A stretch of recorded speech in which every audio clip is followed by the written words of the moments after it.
আমি কিন্তু সবসময় চেষ্টা করি আমার সাধ্য মতন গাছ লাগিয়ে আমার চারপাশটা সুন্দর সবুজ পরিবেশ একটা গড়ে তুলতে।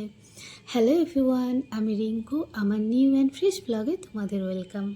প্রতিদিনের সকালবেলা ঘুম থেকে উঠে আমার সবার প্রথম কাজ হচ্ছে আমার এই ছানাপোনাগুলোর একটু যত্ন নেওয়া। আর আমার হাজব্যান্ডের কাজ হচ্ছে ও ছাদে গিয়ে যে ছাদের যে গাছগুলো আছে সেইগুলোকে একটু যত্ন নেওয়া। সকালবেলা দুজনে একটু কাজটা ভাগই করে নিয়েছি, যে আমি বারান্দার গাছগুলো দেখবো, তুমি ছাদের গাছগুলো দেখবো।